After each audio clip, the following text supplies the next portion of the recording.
और पठानकोट में पूरी रात ब्लैकआउट के बाद बिजली बहाल कर दी गई है। पठानकोट एयरबेस को किसी तरह का नुकसान नहीं हुआ है।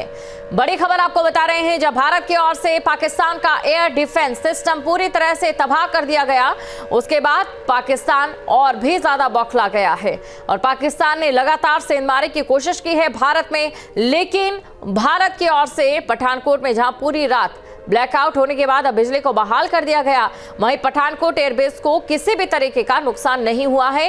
इसी खबर पर अधिक जानकारी के साथ संवाददाता शुभम हमारे साथ लाइव जुड़ चुके हैं। शुभम, पाकिस्तान की ओर से जो हिमाकत दिखाई गई, उसका जवाब भारतीय ताकत दे रही है और ये बताने के लिए काफी है, समझ में आ रहा है पूरी दुनिया को कि हम जो टैक्स पे कर रहे हैं, भले ज्यादा पे कर रहे हों, लेकिन उसका इस्तेमाल कहां पर हो रहा है। जी बिल्कुल, देखिए कि भारत के पराक्रम ने, भारत के शौर्य ने ये साफ तौर पर परिस्थितियां स्पष्ट कर दी हैं कि भारत अब पीछे हटने वाला नहीं है। किसी भी तरीके के पाकिस्तानी हमले को जवाब देने की क्षमता भारत रखता है और लिहाजा कल देर रात जब पाकिस्तान ने हिमाकत करी तो उस हिमाकत का जवाब किस तरीके से दिया जाता है, ये भारतीय सेना ने, भारतीय पूरी तरीके से आर्मी ने इस पूरे मामले पर अपना जवाब दिया, जिसकी वजह से पाकिस्तान भाग खड़ा हुआ। पूरे देश की उसने लाइट काट दी अपने, और यहाँ तक कि उन तमाम क्षेत्रों को बचाना उसके लिए मुश्किल हो गया जो उसके लिए सुरक्षा की स्थिति में सबसे ज़्यादा सर्वोच्च मानक पर थे। आप समझ सकते हैं कराची में जो सबसे बड़ा बंदरगाह है पाकिस्तान का, जहां पर आप समझिए कि युद्ध की स्थितियों में तमाम देशों से वो मदद मांगता है, भी तमाम देशों से अलग अलग जगहों से वो मदद मांगने के साथ साथ लड़ाई जंग लड़ने के लिए भी तमाम तरह के हथियारों की मदद मांगता। भारतीय सेना ने उसी अड्डे को, उसी जगह को अपने निशाने पर लिया। एक तरफ जहां हवाई हमले हो रहे थे तो वहीं दूसरी तरफ जल सेना ने भी अपना पराक्रम दिखाया और कराची के उस सबसे बड़े बंदरगाह को, जो सबसे ज़्यादा मजबूत स्थिति मानी जा रही थी पाकिस्तान की, जब वो संकट में होता है तो तमाम देश उसको उसी रास्ते का उपयोग करते हुए मदद करने का काम करते हैं। फिलहाल उसको पूरी तरीके से नष्ट करने की बात आ रही है सामने कि उसको खत्म कर दिया है, यानी कि अब मदद मांगने के लिए जो हाथ में कटोरा होता है वो कटोरा भी पाकिस्तान का भारत ने छीनने का काम किया है। तो ऐसे में फिलहाल अभी भी पराक्रम जारी है, लगातार एक एक चीज का मुंहतोड़ जवाब देने का काम भारतीय सेना कर रही है। अभी और भी ज्यादा नीचता अभी जब देखनी तब होगी जब पाकिस्तान अभी इस पूरे मामले पर प्रेस वार्ता भी करेगा, क्योंकि जैसे कि बीते दिनों भी परसों जब ऑपरेशन सिंदूर हुआ तो उसके बाद अपनी गीदड़ भपकी दिखाते हुए उसने बताया कि हमारे यहाँ कुछ नहीं हुआ, हमने भारतीय सेना के ही तमाम जो हेलीकॉप्टर्स हैं उनको गिरा दिया, उनके जहाज को गिरा दिया। लेकिन ऐसा अभी फिलहाल कुछ नहीं है, क्योंकि वो हमेशा ही अपने लोगों को खुश करने के लिए, अपने आवाम को खुश करने के लिए इस तरह की तमाम जानकारियाँ और गलत जानकारियाँ लोगों को देता है, जिससे कि वहाँ के लोग उन पर भरोसा करें। लेकिन अब धीरे धीरे जैसे बलूचिस्तान है वहाँ पर, ऐसे ही अब इमरान खान को भी वहां पर रिहा करने की मांग शुरू हो चुकी है।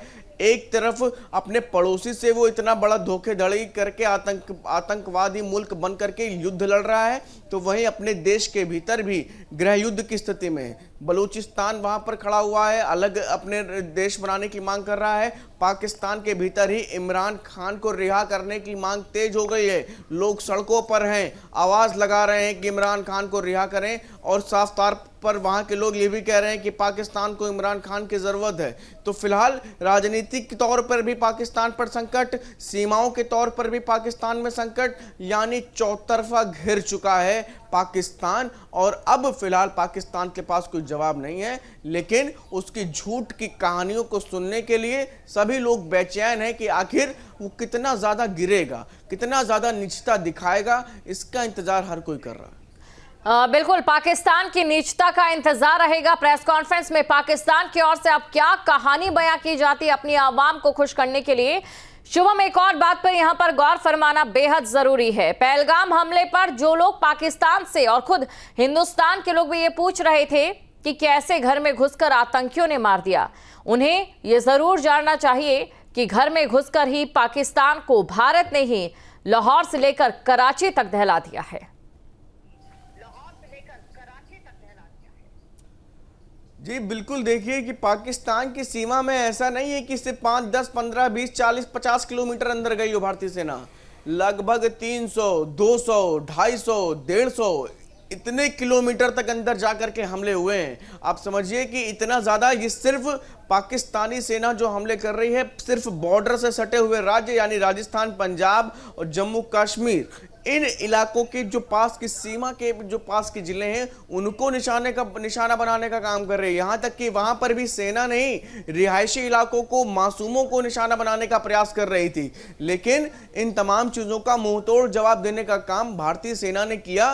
कल देर रात जो बड़ी तैयारी के साथ वो उम्मीद लगाए बैठे थे कि वो हमारे लोगों को नुकसान पहुंचा देंगे, उनके इरादों पर पूरी तरीके से पानी फेरने का काम भारतीय सेना ने किया है, और जिसकी वजह से शुरुआत में उनको लगा कि वो कामयाब हो जाएंगे, लेकिन किसी भी तरीके से उनके इस मनोबल को तोड़ते हुए भारतीय सेना ने जब पराक्रम दिखाना शुरू किया तो पूरी तरीके से पाकिस्तान थर्रा गया।